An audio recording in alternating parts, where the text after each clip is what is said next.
Hi friends, welcome to ಚರು ರುಚಿ cooking channel. ಇವತ್ತಿನ ವಿಡಿಯೋದಲ್ಲಿ ತುಂಬ ಸರಳವಾಗಿ ಚಿಕನ್ ಸಾಂಬಾರ್ ಮತ್ತು ರಾಗಿ ಮುದ್ದೆನ ಯಾವ ರೀತಿ ಮಾಡೋದು ಅಂತ ತಿಳಿಸ್ಕೊಡ್ತೀನಿ. ತುಂಬಾ ರುಚಿಯಾಗಿರುತ್ತೆ. ಮಿಸ್ ಮಾಡದೆ ಈ ರೀತಿ ಮಾಡಿ, ತುಂಬ ಟೇಸ್ಟ್ ಕೊಡುತ್ತೆ. ಬನ್ನಿ ಹೇಗೆ ಮಾಡೋದು ಅಂತ ಒನ್ ಬೈ ಒನ್ ತಿಳಿಸ್ಕೊಡ್ತಾ ಹೋಗ್ತೀನಿ. ವಿಡಿಯೋನ ಸ್ಕಿಪ್ ಮಾಡದೆ ಕೊನೆವರೆಗೂ ನೋಡಿ. ಮೊದಲಿಗೆ ನಾನಿಲ್ಲಿ 1 kg ಆಗೋಷ್ಟು ಚಿಕನ್ನ ಚೆನ್ನಾಗಿ ವಾಶ್ ಮಾಡಿಬಿಟ್ಟು ತೊಳೆದು ಸೈಡಲ್ಲಿ ಎತ್ತಿಟ್ಕೊಂಡಿದ್ದೀನಿ. ನೆಕ್ಸ್ಟ್ ಒಂದು ಕುಕ್ಕರ್ ತೊಗೊಳ್ಳಿ. ಕುಕ್ಕರ್ ಬಿಸಿ ಆದಮೇಲೆ ಒಂದು 5ರಿಂದ 6 ಟೇಬಲ್ ಸ್ಪೂನ್ ಆಗೋಷ್ಟು ಆಯಿಲ್ನ ಸೇರಿಸ್ಕೊಳ್ಳಿ. ಇದು ಮೊಟ್ಟೆ ಕೋಳಿ ಆಗಿರೋದ್ರಿಂದ ಸ್ವಲ್ಪ ಆಯಿಲ್ ಕಡಿಮೆನೇ ಹಾಕ್ಕೊಳ್ಳಿ. ಆಯಿಲ್ ಎಲ್ಲ ಚೆನ್ನಾಗಿ ಬಿಸಿ ಆದಮೇಲೆ ಶುಂಠಿ ಬೆಳ್ಳುಳ್ಳಿ ಪೇಸ್ಟ್ನ ರುಬ್ಬಿಟ್ಕೊಂಡಿದ್ದೆ. ಶುಂಠಿ ಬೆಳ್ಳುಳ್ಳಿ ಪೇಸ್ಟ್ನ ಹಾಕಿಬಿಟ್ಟು ಮೊದಲೇ ಹಾಕಿ ಎಣ್ಣೆಗೆ ಹಸಿ ಸ್ಮೆಲ್ ಹೋಗೋವರೆಗೂ ಚೆನ್ನಾಗಿ ಫ್ರೈ ಮಾಡ್ಕೊಳ್ಬೇಕು. ಶುಂಠಿ ಬೆಳ್ಳುಳ್ಳಿ ಪೇಸ್ಟ್ ಎಲ್ಲ ಚೆನ್ನಾಗಿ ನೋಡಿ ಈ ರೀತಿ ಚೆನ್ನಾಗಿ ಫ್ರೈ ಆದಮೇಲೆ ಚಿಕನ್ನ ಸೇರಿಸ್ಕೊಳ್ಬೇಕು ಅದರೊಳಗಡೆ. ಈ ರೀತಿ ಮಾಡೋದ್ರಿಂದ ಟೇಸ್ಟು ತುಂಬಾ ಚೆನ್ನಾಗಿರುತ್ತೆ. ಚಿಕನ್ದು ಏನು ಸ್ಮೆಲ್ ಬರಲ್ಲ, ತುಂಬ ರುಚಿ ಕೊಡುತ್ತೆ. ಮತ್ತು ಚಿಕನ್ನೆಲ್ಲ ಇವಾಗ ಹಾಕಿಬಿಟ್ಟು ಚೆನ್ನಾಗಿ ಒಂದ್ಸಲ ಮಿಕ್ಸ್ ಮಾಡ್ಕೊಳ್ಬೇಕು. ಚೆನ್ನಾಗಿ ಫ್ರೈ ಮಾಡ್ಕೊಳ್ಬೇಕು ಚಿಕನ್ನ ಎಣ್ಣೆಯಲ್ಲೇ.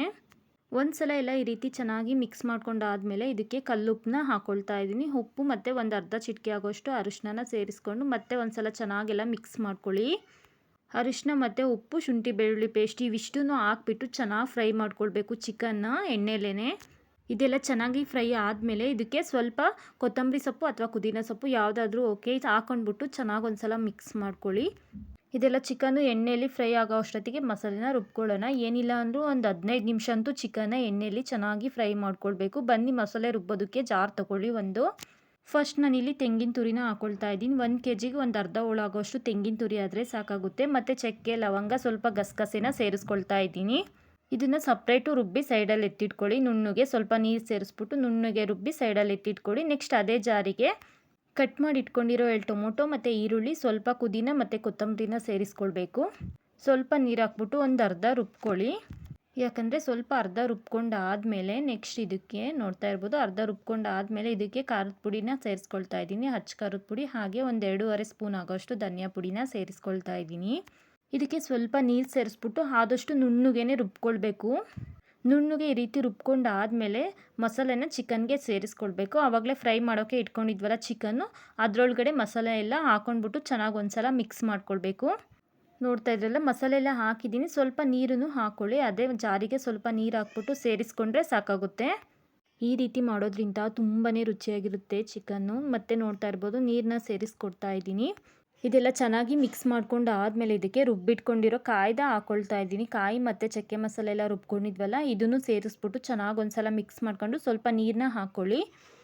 ಇದು ಅಷ್ಟೇ ಚೆನ್ನಾಗಿ ಮಿಕ್ಸ್ ಮಾಡ್ಕೊಳ್ಬೇಕು. ನೋಡ್ತಾ ಇದ್ರಲ್ಲ ನೀರು ಎಷ್ಟು ಬೇಕೋ ಅಷ್ಟೇ ಹಾಕ್ಕೊಳ್ಳಿ. ಜಾಸ್ತಿ ನೀರು ಹಾಕೋಕೆ ಹೋಗಬೇಡಿ ಕುಕ್ಕರಲ್ಲಿ ಮಾಡ್ತಿರೋದ್ರಿಂದ. ಈ ರೀತಿ ಸಾಂಬಾರು ಮಾಡಿಕೊಂಡ್ರೆ ಚಪಾತಿ ಜೊತೆನೂ ತಿನ್ಬೋದು, ಮುದ್ದೆ ಜೊತೆ, ರೈಸ್ ಜೊತೆ ತುಂಬಾ ಚೆನ್ನಾಗಿರುತ್ತೆ ಕಾಂಬಿನೇಷನ್ನು. ನೋಡಿ ಇಷ್ಟೇ ನೀರು ಹಾಕ್ಕೊಂಡಿರೋದು ನಾನು, ಸಾಕಾಗುತ್ತೆ. ಇದಕ್ಕೆ ಲಾಸ್ಟಲ್ಲಿ ಮೊಟ್ಟೆನ ಸೇರಿಸ್ಕೊಳ್ಬೇಕು. ಮೊಟ್ಟೆ ಫಸ್ಟೇ ಹಾಕಬಾರ್ದು. ಇದೆಲ್ಲ ಮೊಟ್ಟೆ ಹಾಕಿದ್ದಾದಮೇಲೆ ಮೊಟ್ಟೆದೆಲ್ಲ ಹಾಕೊಂಡಾದ್ಮೇಲೆ ಲಿಡ್ನ ಕ್ಲೋಸ್ ಮಾಡಿ ಒಂದು 7ರಿಂದ 8 ವಿಷಲ ಕೂಗಿಸ್ಕೊಂಡ್ರೆ ಚಿಕನ್ ಸಾಂಬಾರು ರೆಡಿ ಆಗುತ್ತೆ. ನೆಕ್ಸ್ಟ್ ಆಗಿದೆ, ಓಪನ್ ಮಾಡಿ ತೋರಿಸ್ತಾ ಇದ್ದೀನಿ ಯಾವ ರೀತಿ ಬಂದಿದೆ ಅಂತ.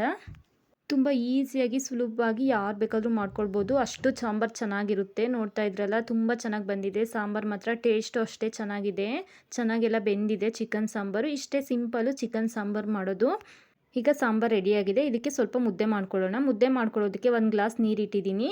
ನೀರು ಇಟ್ಟಿದ್ನಲ್ಲ ಆ ನೀರಿಗೆ ಸ್ವಲ್ಪ 1 ಸ್ಪೂನ್ ಆಗೋಷ್ಟು ರಾಗಿ ಹಿಟ್ಟನ್ನ ಹಾಕ್ಕೊಂಡು ಚೆನ್ನಾಗಿ ಕುದಿಸ್ಕೊಳ್ಳಿ. ಚೆನ್ನಾಗಿ ಒಂದು ಕುದಿ ಬರೋವರೆಗೂ ಕುದಿಸ್ಕೊಳ್ಬೇಕು. ಈ ರೀತಿ ಚೆನ್ನಾಗಿ ಕುದಿ ಬರಬೇಕು. ಇದಕ್ಕೆ ನೆಕ್ಸ್ಟ್ ಒಂದು ಅರ್ಧ ಬಟ್ಲಾಗೋಷ್ಟು ಹಿಟ್ಟನ್ನ ಸೇರಿಸ್ಕೊಳ್ತಾ ಇದ್ದೀನಿ. ಚೆನ್ನಾಗಿ ಕುದಿ ಬಂದಮೇಲೆ ಹಾಕ್ಕೊಳ್ಬೇಕು, ಮುಂಚೆನೇ ಹಿಟ್ಟು ಹಾಕ್ಕೊಳ್ಬಾರ್ದು. ಇದು ಅಷ್ಟೇ ಚೆನ್ನಾಗಿ ಕುದಿ ಬರ್ತಾ ಇದೆಯಲ್ಲ ಆವಾಗ ಸೂಸನ್ಗೆ ಅಥವಾ ಏನಿರುತ್ತೆ ನಿಮ್ಮ ಮನೇಲಿ ಮುದ್ದೆ ಮಾಡೋ ಕೋಲಿದ್ರೆ ಅದನ್ನು ಇಟ್ಕೊಳ್ಬೇಕು. ಈ ರೀತಿ ಚೆನ್ನಾಗಿ ಬಬಲ್ಸ್ ಬರಬೇಕು. ಗಂಟು ಏನೂ ಇರಲ್ಲ, ತುಂಬ ಚೆನ್ನಾಗಿರುತ್ತೆ ಮುದ್ದೆ. ತುಂಬ ನುಣುಪಾಗಿ ಚೆನ್ನಾಗಿ ಬರುತ್ತೆ ಮುದ್ದೆ, ಸಾಫ್ಟಾಗೂ ಇರುತ್ತೆ. ಮುದ್ದೆ ಮಾಡೋದು ಅಷ್ಟೇ ತುಂಬಾ ಈಸಿ, ಆರಾಮಾಗಿ ಮಾಡ್ಕೊಳ್ಬೋದು. ಯಾರು ಬೇಕಾದ್ರೂ ಮುದ್ದೆನ ಮಾಡ್ಬೋದು. ಈ ರೀತಿ ಎಲ್ಲ ಚೆನ್ನಾಗಿ ಇದು ಮಾಡಿದ್ರೆ ಗಂಟು ಏನೂ ಇರಲ್ಲ. ಈ ಟೈಮಲ್ಲಿ ನಿಮಗೆ ಹಿಟ್ಟು ಏನಾದರೂ ಕಡಿಮೆ ಅನಿಸಿದ್ರೆ ಹಿಟ್ಟನ್ನ ಸೇರಿಸ್ಕೊಳ್ಬೋದು. ನಾನೆಲ್ಲ ಹಿಟ್ಟೆಲ್ಲ ಚೆನ್ನಾಗಿ ಕರೆಕ್ಟಾಗಿ ಆಗಿದೆ, ಹಿಟ್ಟೇನು ಸೇರಿಸ್ಕೊಳ್ತಾ ಇಲ್ಲ. ಈ ರೀತಿ ಚೆನ್ನಾಗಿ ಕುದಿ ಬಂದರೆ ಚೆನ್ನಾಗಿ ಮುದ್ದೆ ಎಲ್ಲ ಚೆನ್ನಾಗಿ ಬೇಯುತ್ತೆ. ಇದನ್ನು ಚೆನ್ನಾಗಿ ನಾದ್ಕೊಳ್ಬೇಕಂದ್ರೆ ಕೂಡಿಸ್ಕೊಳ್ಬೇಕು ಮುದ್ದೆನ ಚೆನ್ನಾಗಿ. ನೋಡಿ ಈ ರೀತಿ ಕೂಡಿಸ್ಕೊಳ್ಬೇಕು, ಏನು ಗಂಟು ಏನು ಇರಬಾರ್ದು. ಇದನ್ನು ಸ್ವಲ್ಪ ಒಂದು ಪ್ಲೇಟ್ನ ಮುಚ್ಚಿಬಿಟ್ಟು 1 ನಿಮಿಷ ಅಥವಾ ಒಂದು 2 ನಿಮಿಷ ಬೇಯೋದಕ್ಕೆ ಬಿಡಬೇಕು. ಮುದ್ದೆ ಚೆನ್ನಾಗಿ ಬೇಯಬೇಕಲ್ವಾ, ಅದಕ್ಕಾಗಿ ನೋಡಿ ಮತ್ತೆ ಚೆನ್ನಾಗಿ ಬೆಂದಿದೆ ಮುದ್ದೆ ಎಲ್ಲ. ಇದನ್ನು ಚೆನ್ನಾಗಿ ಕೂಡ್ದೊಳಿಸ್ಕೊಂಡು ಮುದ್ದೆನ ಕಟ್ಟೋದಷ್ಟೇ, ತುಂಬಾ ಸಿಂಪಲ್. ಈ ರೀತಿ ಚೆನ್ನಾಗಿ ಬೇಯಬೇಕು ಮುದ್ದೆ. ಯಾವುದೇ ಥರ ಗಂಟು ಏನೂ ಇರಲ್ಲ, ತುಂಬ ಚೆನ್ನಾಗಿ ಮಾಡ್ಕೊಳ್ಬೋದು. ಇವಾಗ ಮುದ್ದೆ ಕಟ್ಕೊಂಡ್ರೆ ಆಯಿತು ಮುದ್ದೆ. ರಾಗಿ ಮುದ್ದೆ ಮಾಡೋದು ತುಂಬಾ ಸುಲಭ. ಇದಕ್ಕೆ ಬೇಕಿದ್ರೆ ನೀವು ಅನ್ನನೂ ಸೇರಿಸ್ಕೊಳ್ಬೋದು. ಮುದ್ದೆ ಮಾಡ್ಬೇಕಾದ್ರೆ ನೀರಿಟ್ಬಿಟ್ಟು ಅನ್ನನೂ ಹಾಕ್ಕೊಳ್ತಾರೆ ಒಬ್ಬೊಬ್ಬರು. ನಮಗೇನು ಅನ್ನ ಹಾಕೋದೇನು ಅದು ಇಷ್ಟ ಆಗಲ್ಲ. ಈ ರೀತಿ ಚೆನ್ನಾಗಿ ಬರೀ ರಾಗಿ ಹಿಟ್ಟಲ್ಲೇ ಮುದ್ದೆ ಮಾಡ್ಕೊಳ್ಬೋದು. ನೋಡಿ ಈ ರೀತಿ ಮುದ್ದೆ ಬಂದಿದೆ, ತುಂಬ ಚೆನ್ನಾಗಿ ಬಂದಿದೆ. ನೀವು ಒಂದ್ಸಲ ಟ್ರೈ ಮಾಡಿ. ಸಾಂಬಾರು ಅಷ್ಟೇ ತುಂಬ ಚೆನ್ನಾಗಿ ಬಂದಿದೆ, ರಾಗಿ ಮುದ್ದೆನೂ ಅಷ್ಟೇ ಚೆನ್ನಾಗಿದೆ. ಬನ್ನಿ ಪ್ಲೇಟಿಗೆ ಸರ್ವ್ ಮಾಡಿ ತೋರಿಸ್ತಾ ಇದ್ದೀನಿ. ಈ ಚಿಕನ್ ಸಾಂಬಾರು ಮತ್ತು ರಾಗಿ ಮುದ್ದೆ ಈ ವಿಡಿಯೋ ನಿಮಗೆ ಇಷ್ಟ ಆಗಿದ್ರೆ ಪ್ಲೀಸ್ ಸಬ್ಸ್ಕ್ರೈಬ್ ಮಾಡ್ಕೊಳ್ಳಿ. ವಿಡಿಯೋನ ಸ್ಕಿಪ್ ಮಾಡದೆ ಕೊನೆವರೆಗೂ ನೋಡಿ. ತುಂಬಾ ಚೆನ್ನಾಗಿ ಬಂದಿದೆ ರೆಸಿಪಿ. ನೀವು ಒಂದ್ಸಲ ಟ್ರೈ ಮಾಡಿ. ಬ್ಯಾಚುಲರ್ಸ್ ಅಂತೂ ತುಂಬ ಈಸಿಯಾಗಿ ಮಾಡ್ಕೊಳ್ಬೋದು ಈ ಸಾಂಬಾರು ಮತ್ತು ಮುದ್ದೆನ.